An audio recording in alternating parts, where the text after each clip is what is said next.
ونبقى في عالم المخلوقات وإلى السحالي. هذا النوع من الزواحف اللي بتتعدد وتختلف أشكاله، بس النوع اللي راح نتكلم عنه اليوم مميز بشكل كبير.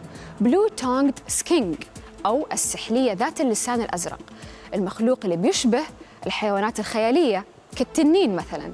لهذا النوع من السحالي 8 فصائل يتشابهون في الخواص ويختلفوا في الحجم ومكان العيش، ولكن الخاصية المشتركة بينهم هو ذلك اللسان الأزرق، وهم يستخدمونه كوسيلة لبث الذعر لدى أي مصدر للخطر.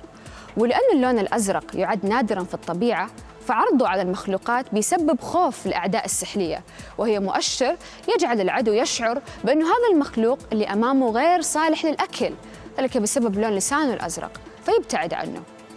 غير ذلك هو حيوان لطيف جداً وغير مؤذي، ويقوم الكثير من البشر بتربيته في المنازل لغرابة شكله.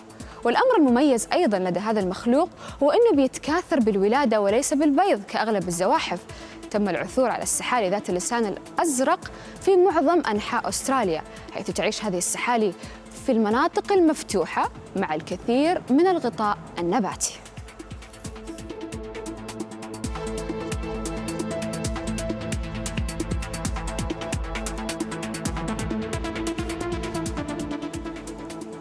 ونروح إلى إبداع البشر الهندسي.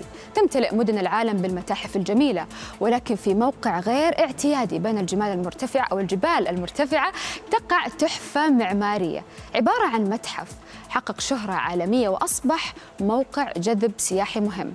أتحدث عن ماسنر ماونتن ميوزيوم على ارتفاع 2275 متر فوق سطح البحر، وبالقرب من منتجع التزلج الأكثر شهرة في جنوب تيرول، وبتحيط فيه قمم جبال الألب.